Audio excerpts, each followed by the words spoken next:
tous, bienvenue au Bi-Auto les amis, j'espère que vous allez bien.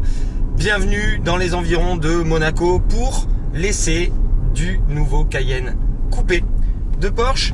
Ici en version turbo, on va concentrer vraiment l'essai sur la version turbo, celle qu'on a le plus essayé sur ces 2 jours. On en parle de suite, c'est parti.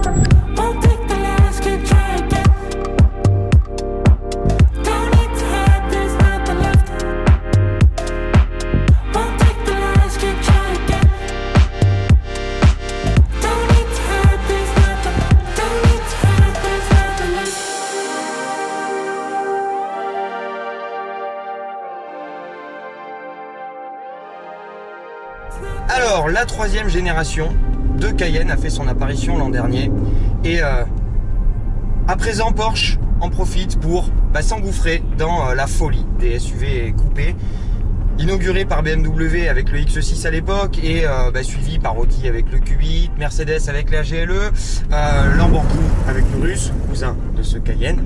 Esthétiquement parlant, Porsche a pas fait les choses à moitié. Contrairement à ce qu'on peut apercevoir de loin, Porsche n'a pas seulement tronqué l'arrière de ce Cayenne, il a aussi beaucoup plus incliné les montants de pare-brise, rabaissé le toit de 2 cm, élargi les voies de 2 cm pour lui donner un aspect encore plus râblé, encore plus assis sur la route, et clairement ça fonctionne. Esthétiquement parlant, ça fait le job. Ceux qui me connaissent savent que j'ai jamais été un grand fan du Cayenne.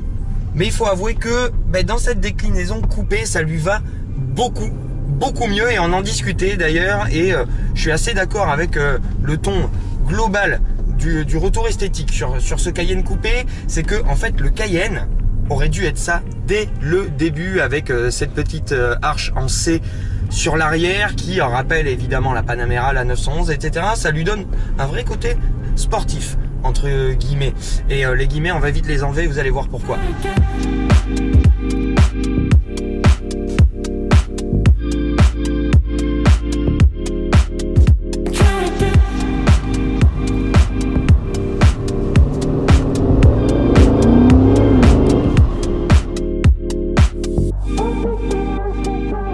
Maintenant à l'intérieur on a l'habitacle du Cayenne qui ne change presque pas, du moins sur la partie avant. On va retrouver la planche de bord Porsche, très épurée, très droite en termes de dessin, avec une console centrale très haute et très large.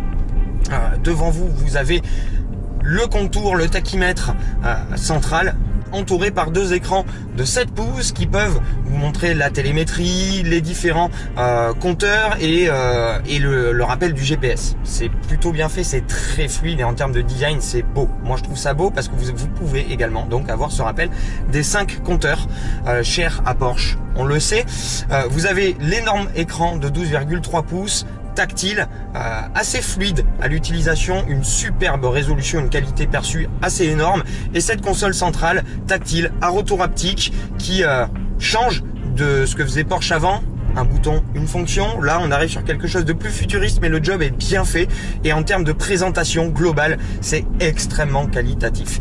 Les matériaux sont absolument parfaits, les ajustements au cordeau, et on a une réelle sensation de qualité perçue dans cet habitacle. Même les plastiques bas sont travaillés, vraiment ça donne un petit peu le sens de l'occasion. À l'arrière ça change un petit peu avec la pente de toit effectivement qui devient un petit peu plus agressive. Porsche a rabaissé de 30 mm l'assise et a creusé un petit peu le toit pour que les personnes d'1,85 m, voire 90 même, puissent rentrer sans aucun problème. On a 2 sièges, et en option gratuite, vous pouvez avoir une banquette 3 sièges du Cayenne classique, mais toujours abaissée de 30 mm celle-ci. Les sièges baquets ici sont disponibles sur 2 présentations différentes. Ceux-ci réglables, 18 positions, possibilité de massage, enfin la totale, absolument parfait en termes de confort. Et le pack allégé qui propose les jantes de 22 pouces spécifiques, le toit en carbone à la différence de notre toit panoramique de 2 mètres carrés, propose également donc ces sièges baquets mais avec une incrustation pied de poule ici pour rappeler effectivement les 911 des années 70, et plus récemment la 911R. C'est du plus bel effet, je trouve que ça le fait extrêmement bien.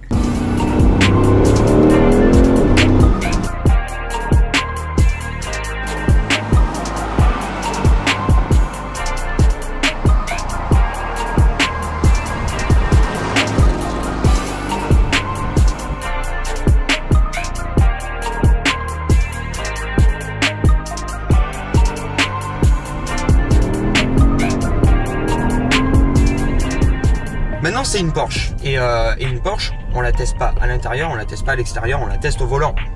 C'est ce qu'on est venu découvrir. Qu'est-ce que ça donne ce Cayenne coupé au volant, étant donné que Porsche a de belles promesses dynamiques pour ce Cayenne. Porsche a rajouté PSM, PASM, PCSB, etc. Toutes les dénominations, on va dire, alambiquées du constructeur, à savoir contrôle actif de l'anti-roulis, différentiel vectoriel, le freinage avec des énormes disques, avec des étriers à 10 pistons et un revêtement en tungstène, possibilité également de céramique. C'est la totale ici sur ce Cayenne coupé. On va commencer par la ville. Là on est en mode confort, on est à la turbie, c'est assez étroit, mais avec les 4 roues directrices, eh ben, ce Cayenne coupé se faufile plutôt bien. Faufiler, c'est un bien grand mot, mais effectivement on n'a pas trop de soucis en termes de manœuvre. Du moment que vous avez appréhendé les 5 mètres de long quasiment et les 2 mètres de large du bestiau, vous pouvez rouler sans trop de problèmes en ville et vous frayez votre chemin sans trop de sueur froide. C'est très coupleux, c'est ultra dynamique. Je vous rappelle, on a le Cayenne Turbo, 550 chevaux, 770 Nm, un monstre quoi. Et pour ça, on sort un petit peu de la ville, on va récupérer les grands axes, on profite du confort de suspension, du mode normal qui donne une sensation, une réelle sensation de force tranquille sur ce Cayenne Turbo. On a le V8 4 litres biturbo de sa cousine RS6 qui est ici, le V8 qui est produit par Porsche et qui lui va parfaitement bien. Vous pouvez donc cruiser en jouant sur le couple, mode normal, pas beaucoup de bruit dans l'habitacle. Et tout se passe extrêmement bien. La voiture est confortable, les suspensions absorbent absolument tout et pour un véhicule de cette vocation ultra sportive, c'est assez bluffant. Je dois avouer, étant donné qu'en plus à l'intérieur on a de l'espace, on est parfaitement assis, la position de conduite est absolument parfaite, vous pouvez vous mettre très bas dans la voiture, vous avez un volant qui est bien vertical, parfait en termes de diamètre, parfait en termes d'ergonomie, de prise en main. Là en plus on a la version Alcantara, vous êtes en place pour enquiller les bornes. Une fois que vous sortez de l'autoroute et que vous commencez à attaquer les routes sinueuses et le réseau secondaire, c'est là que je voulais voir vraiment ce que ça donnait, ce Cayenne coupé notamment en version turbo. Et bon, on va pas se mentir, j'ai pas été déçu. Mais alors, pas du tout.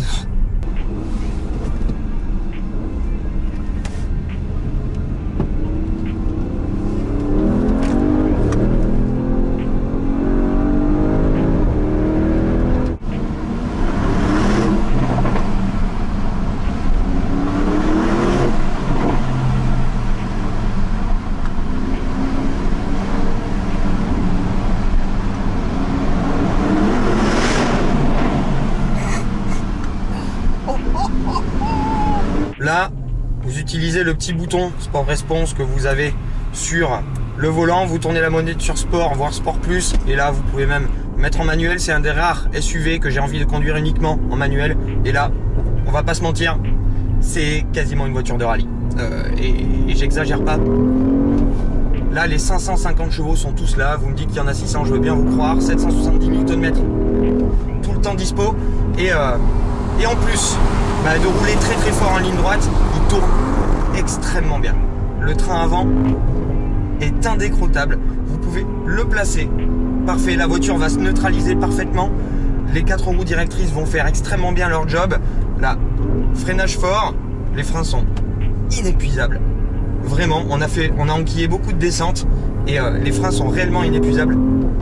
Et là on arrive sur une épingle, les freins sont indestructibles, très clairement. Hop, quelque chose là, ça tourne.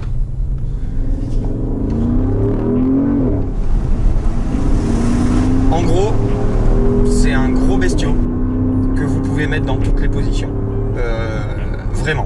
Vraiment. Déjà, ça respire comme un sanglier énervé. Mais alors vous le faites danser, on dirait un petit rat de l'opéra, regardez, hop. Et on sent le différentiel vectoriel. Oh, et cette poussée, s'occuper de faire tourner la voiture en faisant en sorte que la roue extérieure tourne plus vite que la roue intérieure, pour faire tourner la voiture et lui donner un effet de lacet, ce qui fait que en plus des 4 roues directrices, ce Cayenne coupé il tourne sur place quasiment. Vous pouvez vraiment le rentrer au frein comme une vulgaire petite sportive. Le train avant ne bougera pas, regardez, j'arrive trop fort dans une épingle, hop.